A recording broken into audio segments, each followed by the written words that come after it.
Hey folks, I wanted to make another build guide for Legion. This is the second character that I made after my Holy Flame Totem Hierophant League start, and I wanted to make a build guide now that I have a pretty good idea how to put it together.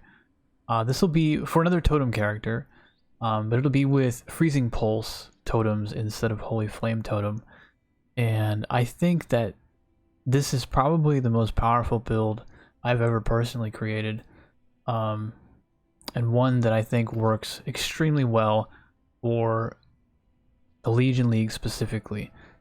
And I'll go into that in a bit, and I'll show at the end of the build guide what it looks like, and why I like it so much for Legion.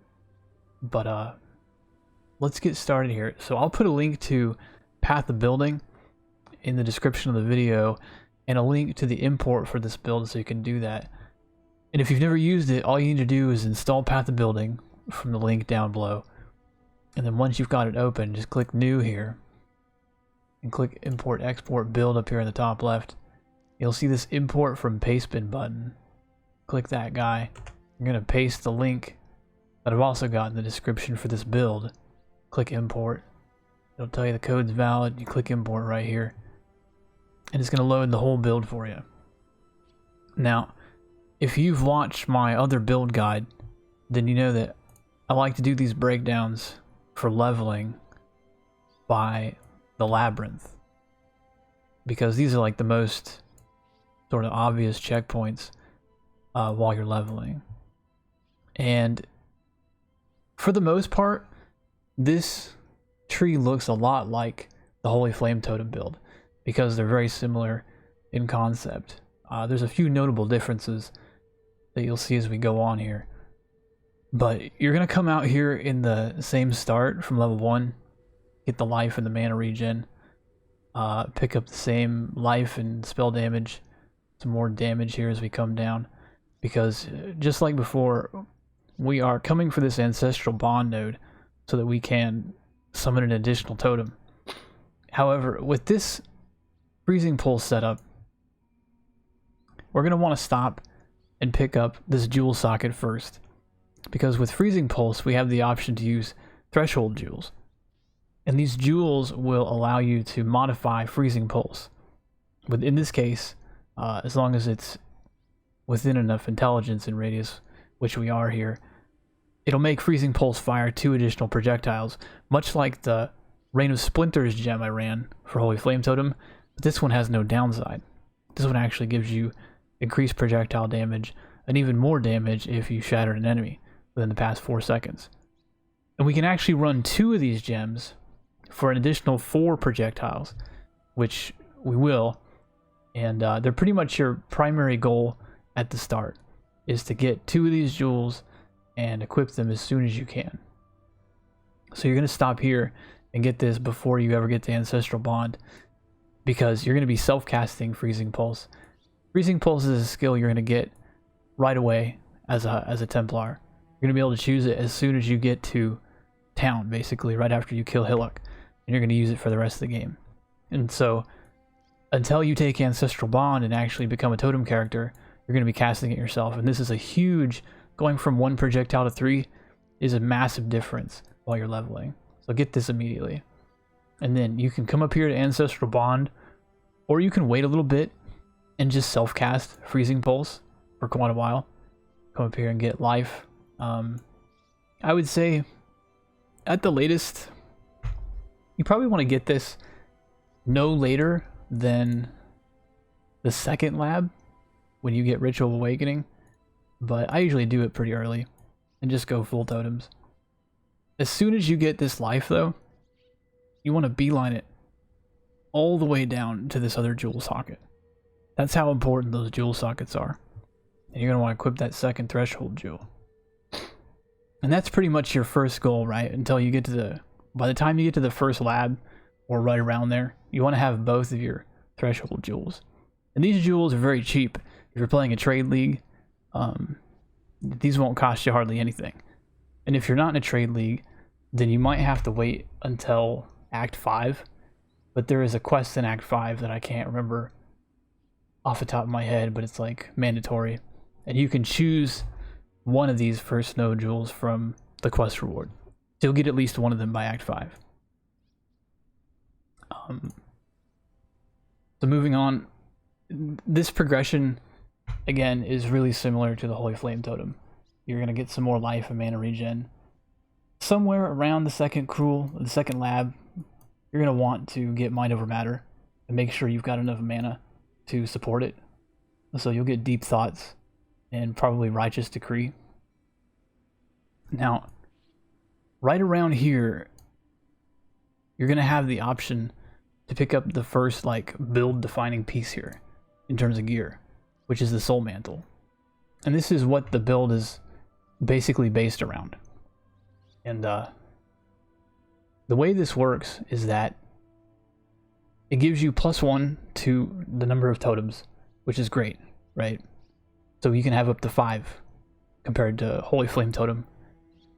The problem is that every time one of your totems dies, it curses you with a random curse. And there is no cap to the amount of curses you can have on you from this item. So if you just equip this by itself, it will curse the hell out of you, because every time you replace a totem, it counts as dying, right? So that's not good. So you need to have a plan. How do we use that? Well, this item's only level 49, so you technically could have it somewhere around this level. If you're league starting, you probably won't, but you could. And the way you get around this problem is you wear 2 of these Kizaru rings. And these grant 40% reduced effect of curses on you. So with 2 of them, you have 80% reduced effect of curses, right? And so the way you finish that off is you come down here to Sanctum of Thought. And as soon as you can equip this Soul Mantle and these 2 rings, you want to find 4 skill points, or maybe even respec 4, and immediately pick up this Sanctum of Thought node. This will add another 20% reduced effect and make it so that curses don't affect you anymore. So now, not only do the curses from this not do anything to you, curses that come from enemies don't do anything to you. You're just unaffected. They'll still be on you, they just don't do anything, right? So the final piece of this puzzle is that as soon as you can, I'm not sure why these points aren't here. These points should be here basically from this point on. I'll fix that by the time you see this video, the tree will actually have that.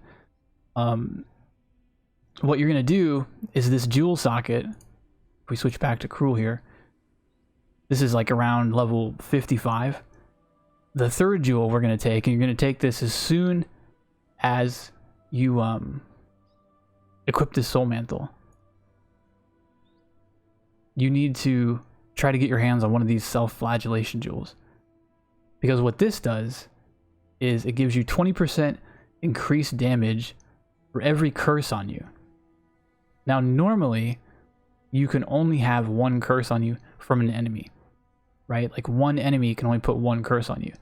Another curse would have to come from a completely different target. And then this gives you an additional curse can be applied to you, so an enemy could curse you twice. Well, the thing is, Soul Mantle ignores that. And Soul Mantle could put every curse on you. Up to, there's like 13 curses in the game. And they're level 20 curses, so they have a duration of like 12 or 13 seconds. Which means every one of those, even though they're no longer negatively affecting you because we've blocked that with the Kizaru rings and this node, they're now going to give you 20% more damage. So now having curses on you is suddenly a good thing, and a very good thing, right?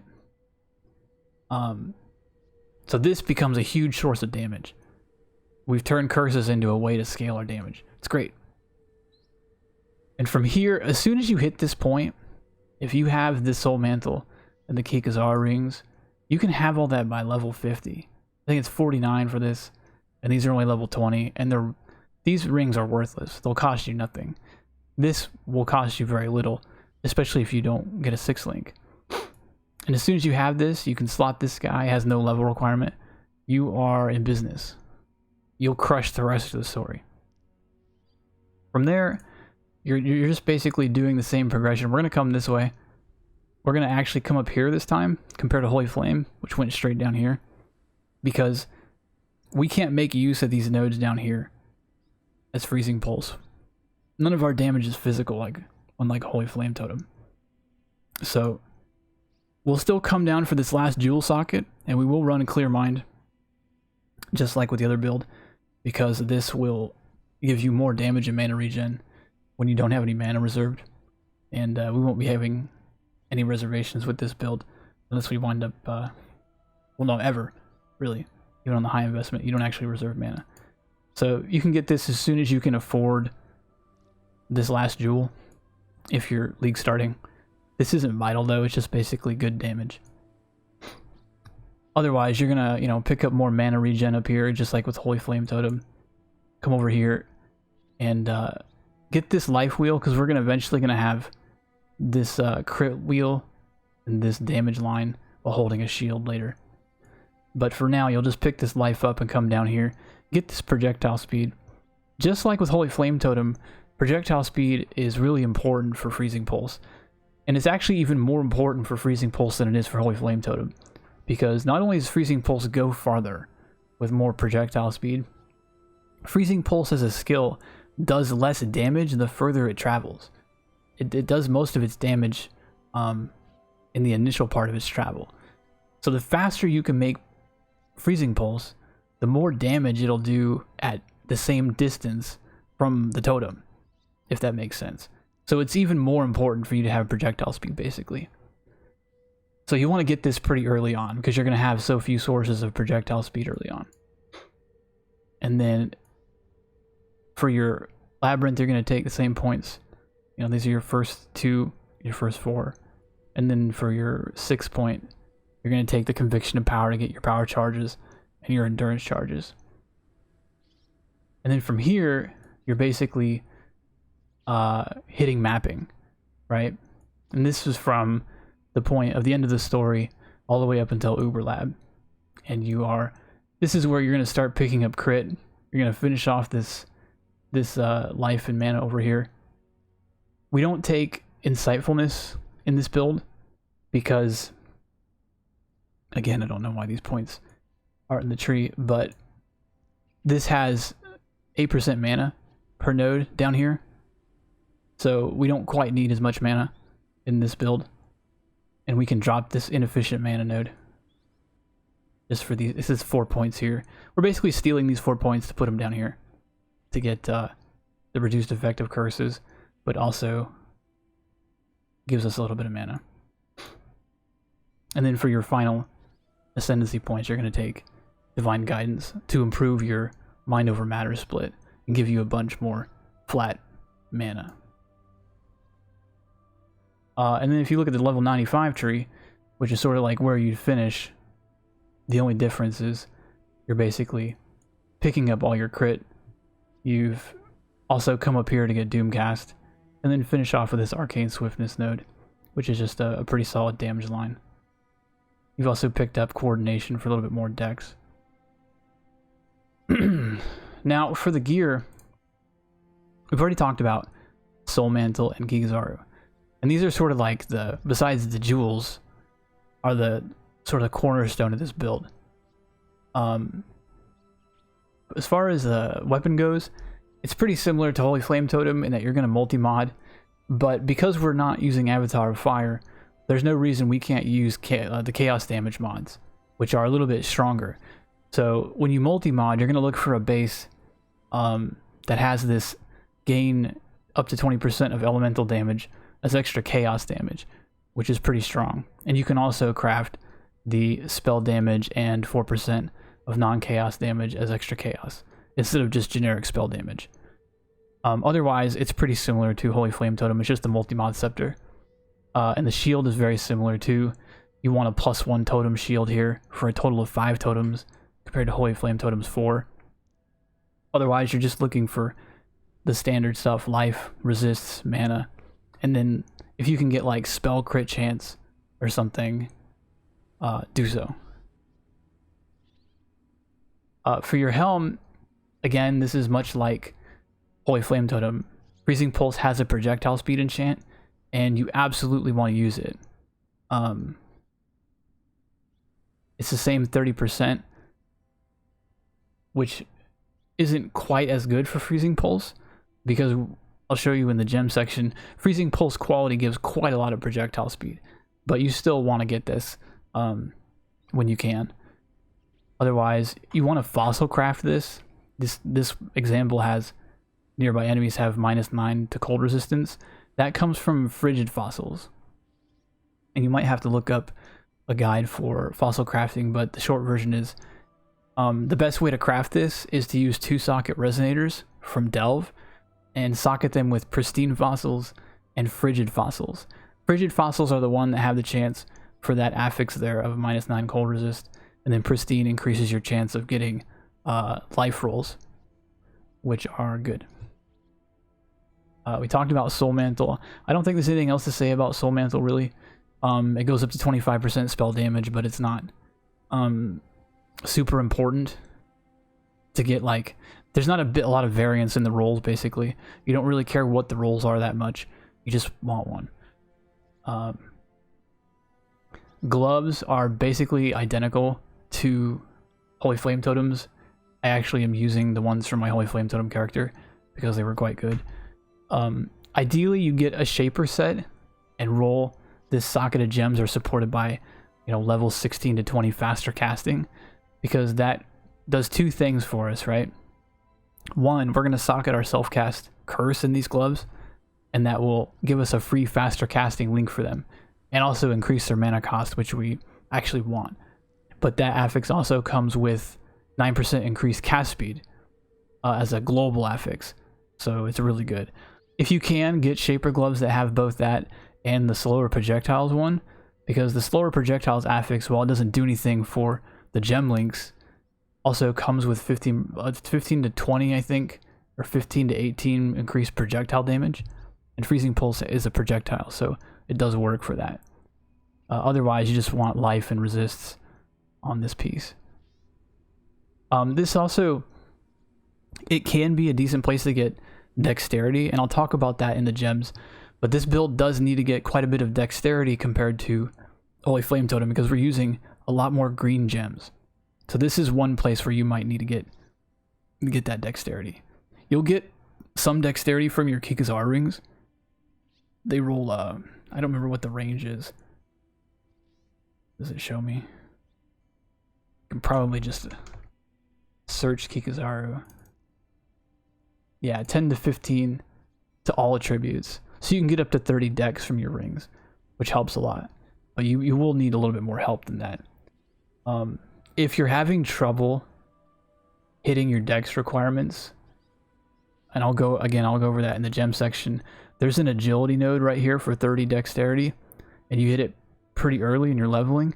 Don't be afraid to take this and just keep it in your build until you get enough gear to cover your dex requirements. But this is your glove slot's your first opportunity. Well, your helm too, actually. I have crafted dexterity on it. I think that's a suffix for helms.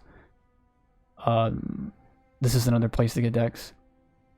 Your boots are, again, pretty much identical to Holy Flame Totems. You just want life, mana, resists. The most notable thing about the boot slot, just like with Holy Flame Totem, is the enchant.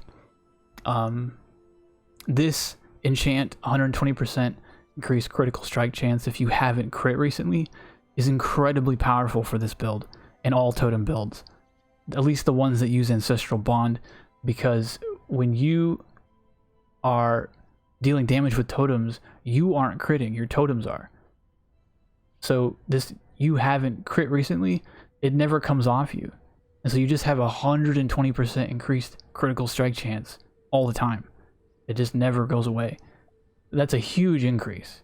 So definitely, once you have really good boots that are worth keeping, then you're going to want to run Uberlab and try to enchant these. You can buy the twice enchanted prophecy to give you 2 chances at enchanting at the end of Uberlab.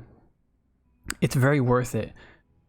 It's something you can do later once you're higher level, but really, really worth chasing that particular enchant down. So the amulet slot is another slot where you're going to want to get some dexterity. So when you're looking for a rare amulet, you want to look primarily at either turquoise amulets, citrine amulets, or jade amulets. All three of those have dexterity implicits that'll help you hit your dexterity requirements. Otherwise, you want, just like with Holy Flame Totem, you want this to be a pure damage slot. So crit multi is the most important overall damage affix. And then I would probably get life and cast speed as your next two priorities. As you can see, I got some cold damage and spell damage on this one. The other important thing is you're going to want to leave a prefix open if you can, because that'll allow you to craft that projectile speed and projectile damage from syndicate crafting. That is a prefix. So try if you can to find an amulet with an open prefix for that. It's not necessary, but it's certainly nice. For your belt is a pretty standard piece. You can use any nice belt that's going to get you life and resists. Stygian vices are really good because you can put, jewels in them like this that have life and cold damage to spells. But a leather belt that has a lot of life with, resists is fine. You can also fossil craft with frigid fossils on the belts and have a chance to get up to 30% cold damage if you're having trouble finding a good belt. I also don't mind armor rolls on belts. I would say the one defensive vulnerability you have with this build is physical damage. We are always going to have relatively low physical mitigation, and so a flat armor roll, while it doesn't seem that important, like if we pick our onslaught girdle here it is, and we edit it, right? We just take out this armor. Our phys mitigation is currently 22%. We lose 5% mitigation for losing the affix. So it's not a terrible thing to get a flat armor roll like that on a belt. So keep an eye out for it if you can find one. Not vital, but good to know that it's not a wasted roll. So your flasks. This life flask is wrong. I should probably change that before you guys get your hand on this path of building, but you're going to want to look for a life flask that has the staunching suffix for bleed immunity and bleed removal. I think for a prefix, I personally use bubbling, which is a certain amount of instant healing and then some follow-up healing. You can also use a seething flask, which is purely instant. Those flasks are really good for responding to spike damage, but they're also good for the map affix, where you have up to 60% slower recovery of health, and we don't have a lot of life regen in this build. We do get some help from the Kikazara rings, which give you 1 life regen per second for every character level you have. So like at level 80, you're getting 80 life regen per second from each ring, which is quite a lot. But that map affix can really bite into that. And if you have instant healing on your flask, obviously it gets around that affix because it's still instant. So it's pretty good to have some kind of instant healing on your life flask. Second flask here is the Wise Oak, just like with Holy Flame. Obviously you're going to want to balance this around cold res instead of fire res. So you want to try and ensure that your cold resistance is the highest. Uncapped resist. Again, ideally, in a perfect min-max situation, you'd want to make all of your resists exactly the same, because then both of those effects will apply to all three of them. But realistically, just try to get your cold res to be your highest resistance. That way you get 15% damage penetration for cold when you use this. If you don't have cold res as your highest, this flask doesn't do anything damage wise. So try to make sure that your cold res is your highest uncapped before you equip this. If you can't do that, like you're leveling, you just can't do it, I would probably switch this out for like either a sulfur or a granite flask. Granite's really good for the 3000 flat armor. It'll give you quite a bit more physical mitigation compared to a basalt flask. And then a sulfur is just kind of a split between life regen on the consecrated ground and 40% damage buff. But ideally, you'd want to use a wise oak here. And then for your magic flasks, this diamond flask is by far the most important flask for damage. This is what gives us a huge increase in effective crit chance. Normally our crit chance in this setup is like 73. And this goes all the way to 92 while your flask is active. And you can see how much of a damage increase that is. 508 versus 426. Affixes, I think chemists are the best affix for all three of your magic. Not your healing, but these three. Because it reduces the amount of charges it takes to use it. So you'll get, in this case, you'll get 2 uses with 10 charges left over, but you have to kill less enemies to get your next flask charge back. So I think in general it's just the best affix for these magic flasks. For your suffixes, I think these are pretty particular. We don't need a warding flask anymore because we don't want to remove our curses. We actually want curses on us, and because they don't do anything except buff our damage through that jewel. So in this case, I usually put a grounding on my diamond. This gives you immunity to shock. Shock is a pretty dangerous affix, or a dangerous element, because it's a little bit silent. It's either like shock on the ground or from lightning damage, and it just increases the amount of burst you take. So it's not like ignite or bleed where it'll slowly hit you. It just puts a debuff on you that'll make you take way more damage. So it's pretty dangerous. And so it's good to have a way to keep yourself safe from that. For the silver flask, I put heat on here. You have 2 uses of your silver flask if you have chemists. So you'll still have a pretty good duration of freeze immunity. And then because we don't need a warding, we can move heat up here, and this allows us to use a quicksilver flask of adrenaline, which has a movement speed buff on top of what quicksilvers normally provide. This makes you go faster. It's just good. It feels a lot better to have a adrenaline flask compared to a regular quicksilver. And then the jewels I've already gone over. You want 2 threshold jewels. These are the first 2 jewels you should socket. The third you should socket is actually the self-flagellation jewel for the damage bonus from curses. And then you can get a clear mind last. So skill-wise, obviously, Freezing Pulse is our priority. And actually, for the main link, what we should talk about, the other reason we want this Soul Mantle is that it comes with a built-in spell totem. Anything you socket into this chest piece is automatically supported by level 20 spell totem. So we basically get a free support gem when we use that chest piece. So we would link that in order of importance here. I would say Hypothermia and Cold Pen and Cold Destruction are all super important. And if you're on a 4 link, then those 3 are your priorities. And then I would probably do increased critical strikes. If you look in POB, you'll see that there's like a fair amount of variance going on here, right?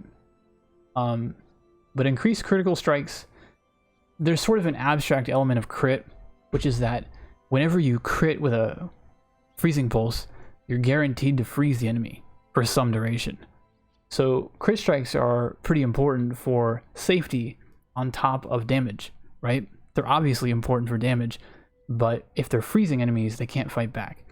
So critting is really good in sort of a general sense, and it's because of that, I would rather have slightly less damage than some of these other gems that don't improve my safety.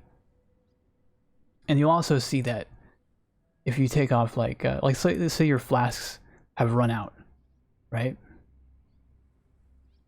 Now critical strikes is the best damage gem except for elemental focus, which we would never want to equip. The elemental focus does a lot of damage, but it prevents your skill from applying elemental ailments. And we really want to apply chill for hypothermia, but we also want to apply freeze to make them frozen. we want to freeze everything solid. We don't want it to be able to fight back. So we don't want to ever equip this elemental focus. And that also makes crit strikes a very useful gem. It gives you nearly ideal performance while your flasks are up, and then it is the best gem for that slot when your flasks are down, right? So that would be my 5th link. And then added cold damage is a little bit more damage than increased crit strikes, but because of the safety factor, I would have this as your 6th link. So if you're on a 5 link Soul Mantle, this is the gem I would take out first. Next, you've got like a standard Flame Dash set up in a weapon, just Flame Dash and faster casting. You've got a 3rd slot there. I usually use it for Portal because I don't like carrying Portal Scrolls. Totally free. You could put a Lightning Warp here if you want the ability to like jump farther gaps than what Flame Dash can do. So the damage mitigation setup for... I used to have Immortal Call here, and after playing with it, I've actually switched to Steel Skin. And that's because, like I mentioned earlier, physical mitigation is our weakest element, right? Defensively. Well, if I go into the config and I pretend that my endurance charges are down, right? I'm all the way down to 10% phys damage reduction. So my endurance charges are pretty important to giving me some baseline of phys mid. Well, Immortal Call, every time it procs, eats your endurance charges to extend both the effect and its duration. Well, the thing is, Immortal Call doesn't last very long, and we don't generate endurance charges that fast. So what'll happen is you'll proc Immortal Call, and it will block quite a bit of damage, but it'll eat your endurance charges, and then so not even 2 seconds later, you're back down to no charges. And if everything's not dead, you might be in a more vulnerable position than you want to be. Steel Skin gets around this. Steel Skin mitigates 70% of damage while it's up, and doesn't consume your endurance charges. The difference is it has a limit on the amount of damage it can take. And this limit goes up with gem ranks. So what it means is you do need to level your cast when damage taken up quite a bit so that Steel Skin can be higher level and have a higher damage buff threshold. This actually isn't as bad as it sounds. What you want to do here is use a level 17 cast when damage taken. You don't need to take this any higher, because this will allow you to support gems up to level 67. And it triggers every 2.6k damage, which is not that bad. Because of Mind Over Matter, we actually have close to 8,000 effective health. So that is going to trigger plenty often for you.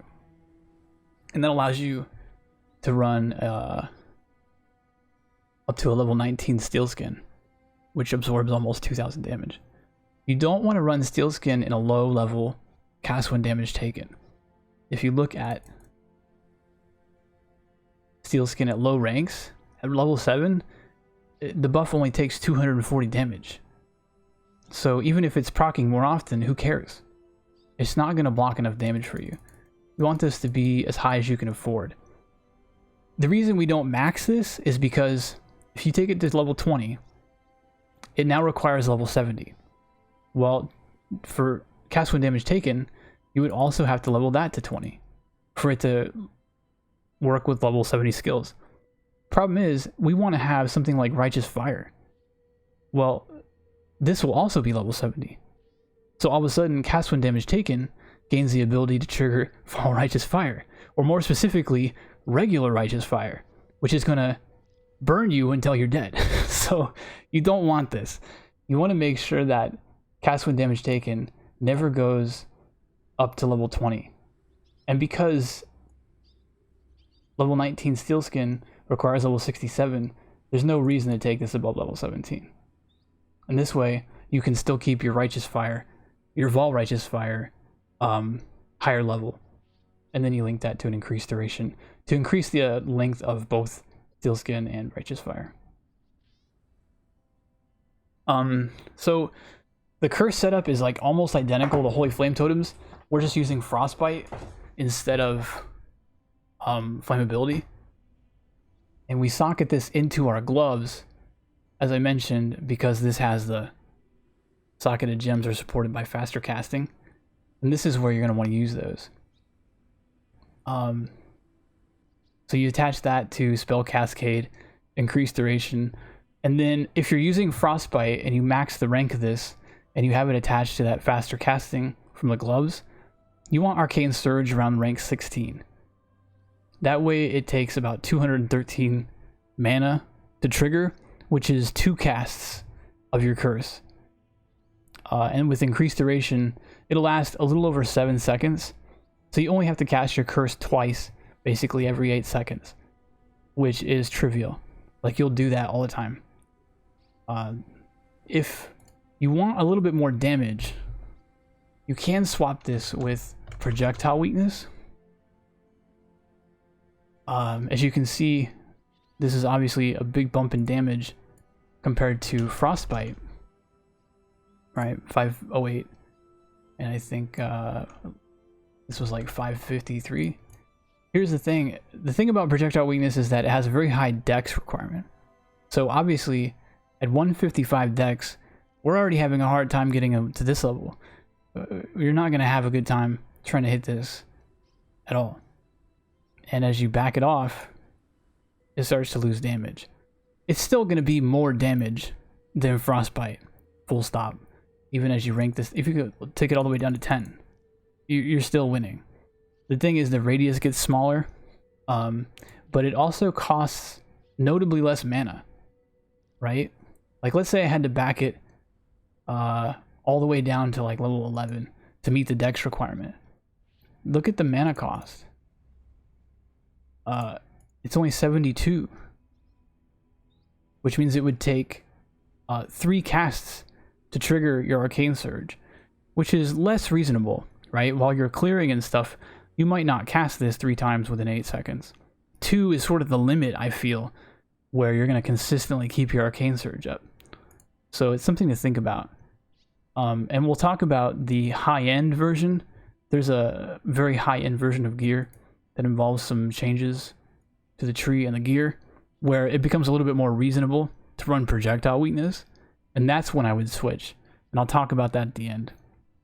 But while you're leveling and while you're accumulating currency, all the way up until, like, I used Frostbite to kill Uber Elder.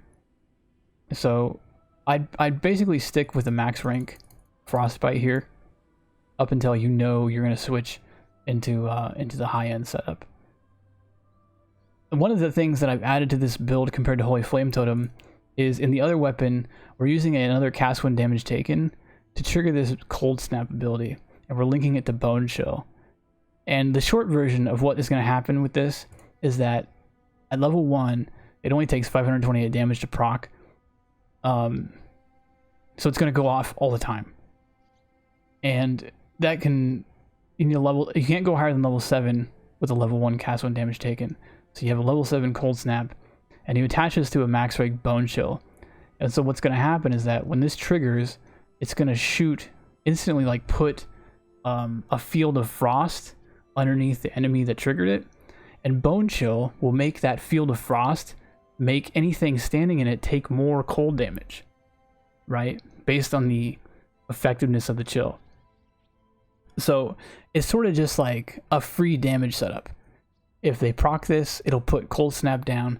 Anything within Cold Snap's radius takes more damage. It's just free damage. So it's a pretty no-brainer thing.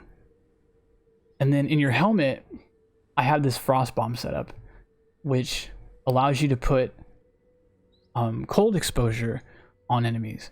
You basically, when you trigger this, it's just like a little, you can cast it, and it has a little radius around it that it ticks for a few seconds, and then it detonates. But in that radius, while it's waiting to detonate, it applies cold exposure, which is another 25% cold resistance penalty. And that applies on top of frostbite. So this is another way to get bonus damage against big targets and bosses. And then I attach this to increased duration or a longer effect of the exposure, and to keep the bomb there longer, and then both intensify excuse me, both intensify and increased area of effect to basically give it a larger radius. Both of these increase the radius of Frost Bomb. Intensify will shrink the radius a little bit if you recast it without moving, but as a totem build, it like never happens. But basically, it's just like having 2 area of effect gems attached to it, and that gives it the biggest radius.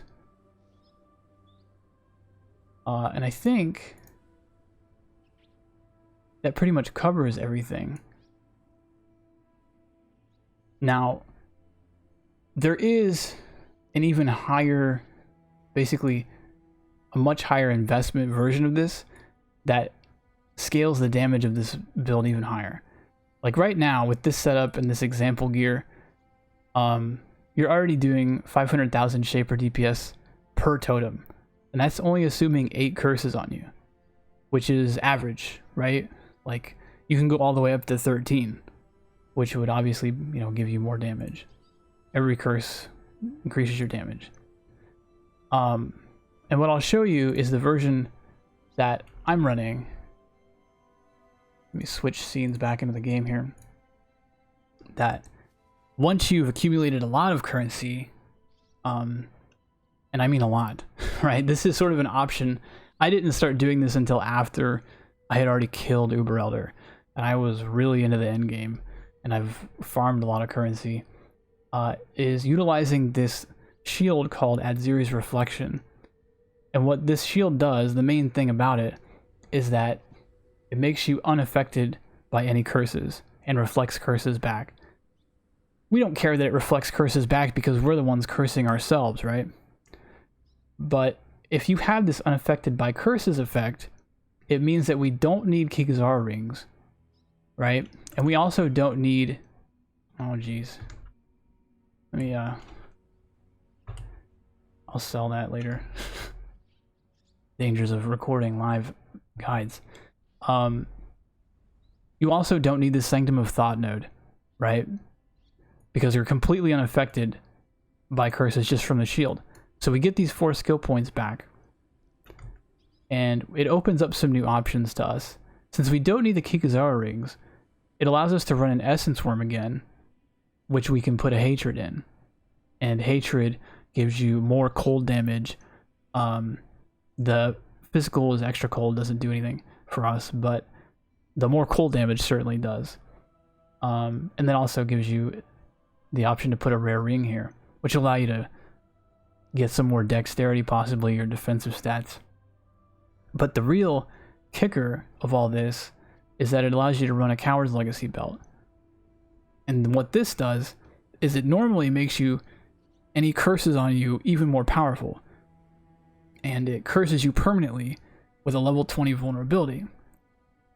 But while you have that vulnerability on you, which is all the time, you are considered at low life. Which means we can now spec Pain Attunement for 30% more spell damage when on low life and have it all the time, because the curse is going to be on us all the time. So basically you get a 30% more multiplier here, and we get a 19% more multiplier on Hatred, because we don't need, because we can run all of these things thanks to the shield.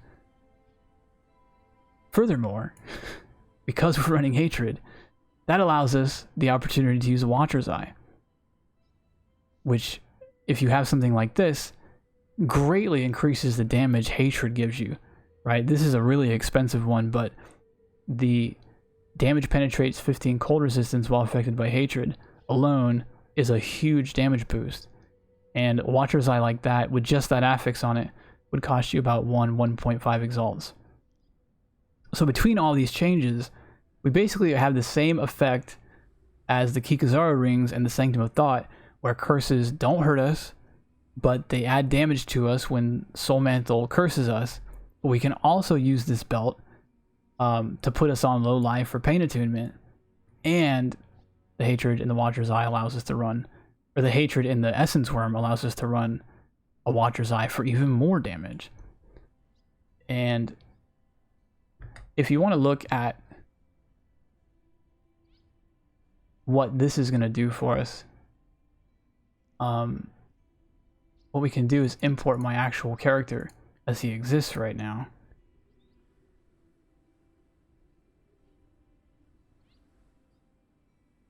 Do this here.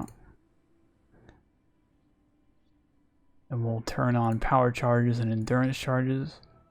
Enemies being chilled, because a freezing pulse will do that. We'll set him back to Shaper. And like I said, I usually put 8 curses.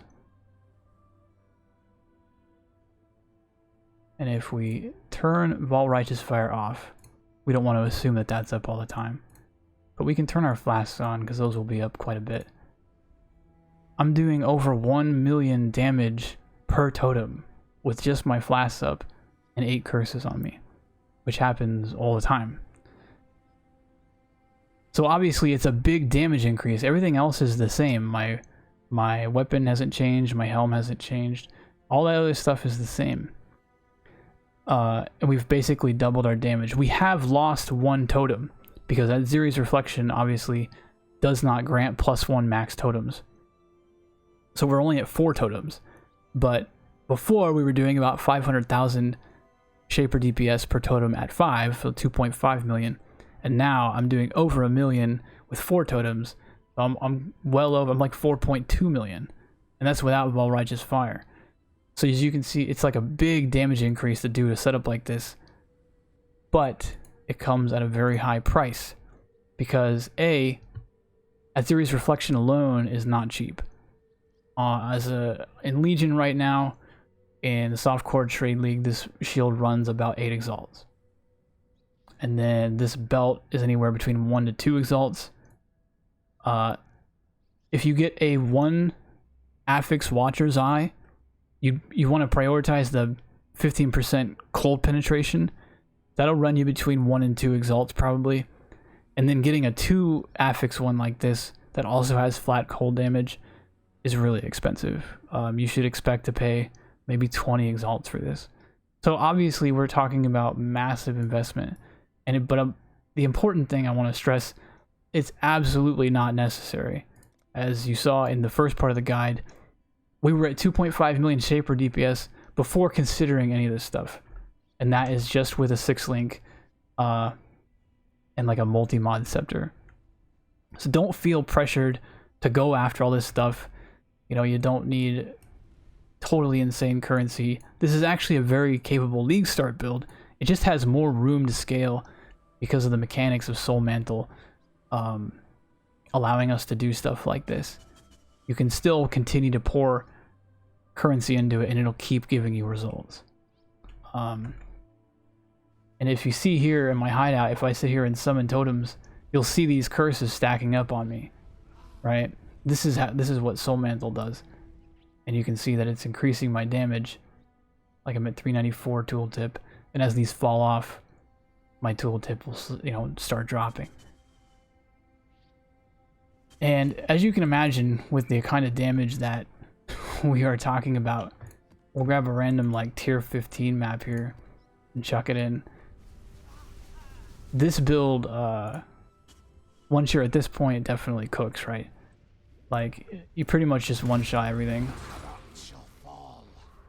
And one of the reasons that I really like this build for Legion, besides the fact that, you know, it scales very well and it's very powerful, is right here. These monoliths are typically very dangerous. But with Freezing Pulse, because monolith mobs can now be frozen, a lot of these guys that are not like these spear chucking guys here, you typically be pretty afraid of these guys, but we're shooting so far and off screen, most of them are getting frozen. I'm not worried about much of anything in here. And even before you hit this level of damage, that's kind of just how it goes. Like, things just get frozen off screen half the time. So it's even safer than the Holy Flame Totem setup that I had before.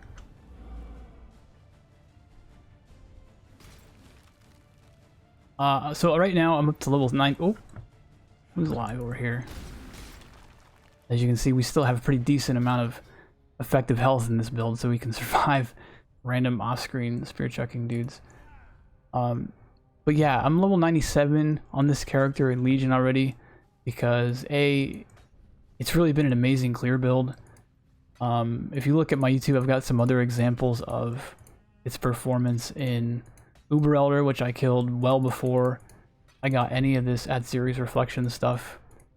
I've had 2 deaths on this character in total, which, if you've played Legion already, is pretty good. Like, there's some really sketchy monoliths out there, especially involving the Maraketh guys, and they can be really rippy.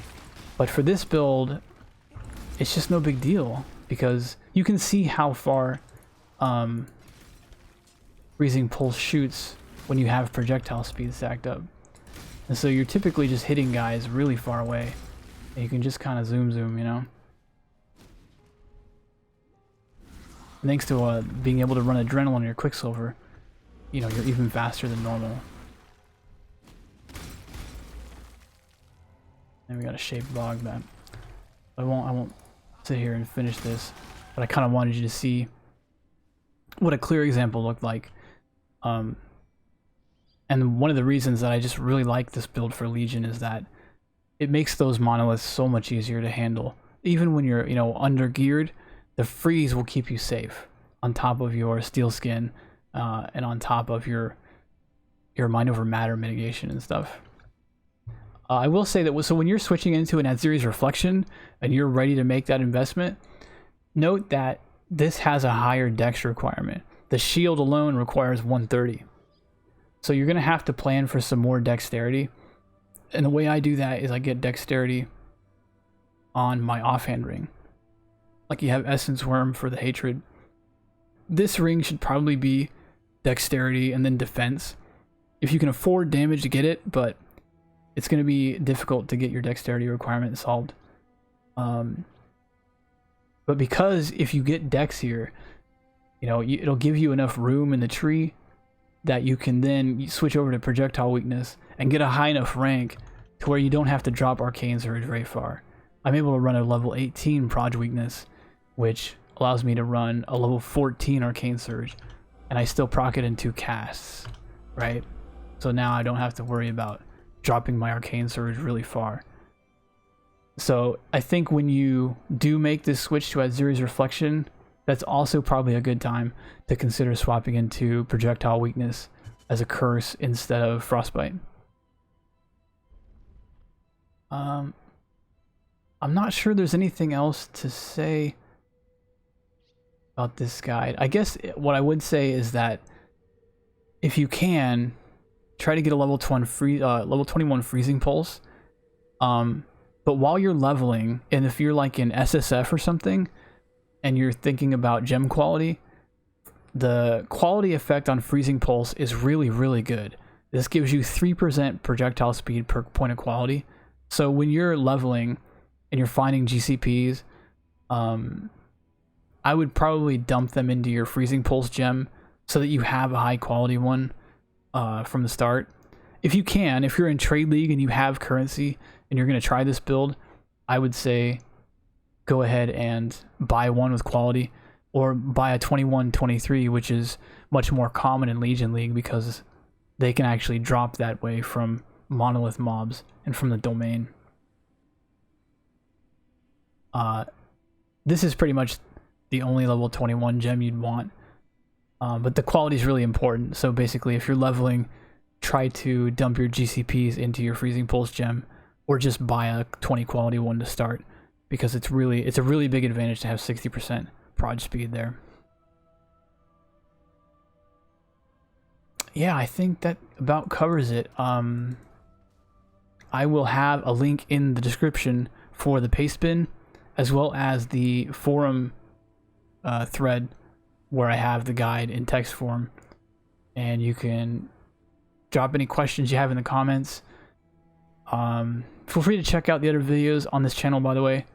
Like if you want to see this build, do Uber Elder or the 4 and 5 army domain areas. I think it performs well basically everywhere in the game right now. And I would actually recommend this version of totems over my Holy Flame Totem build, if only just because it's so much easier to deal with the monoliths. Like, it's just very solid all around. It's very convenient because of the curse unaffected thing. Like, you can roll temp chains on your maps and you don't have to care about that anymore. It's just free damage for you. You still get pretty similar levels of EHP. I've got about 7.8k in this setup. Although I have a ton invested in this character at this point. But I've been able to do that because this character was so powerful. I was able to farm basically with reckless abandon. And this is definitely a build, like I said before, you don't need to wait until you have enough money to get like a 6-link and like high-end items. A 5-link soul mantle, and a lot of crafted gear. As long as you can get a 5-link soul mantle and a couple of Kikazawa rings, which are like 1 chaos, even the soul mantle would be cheap as hell at 5-link. You can absolutely get started, and that will carry you easily through red maps. You know, it does plenty of damage, and then the added safety of chill and freeze will carry you much further than a lot of builds. So yeah, I think that's all I've got. I'll update the pastebin so that it's correct in the description, and if you have any questions you can leave them in the comments, or find me in the forum guide. I'll have a link to that as well. Thanks, guys.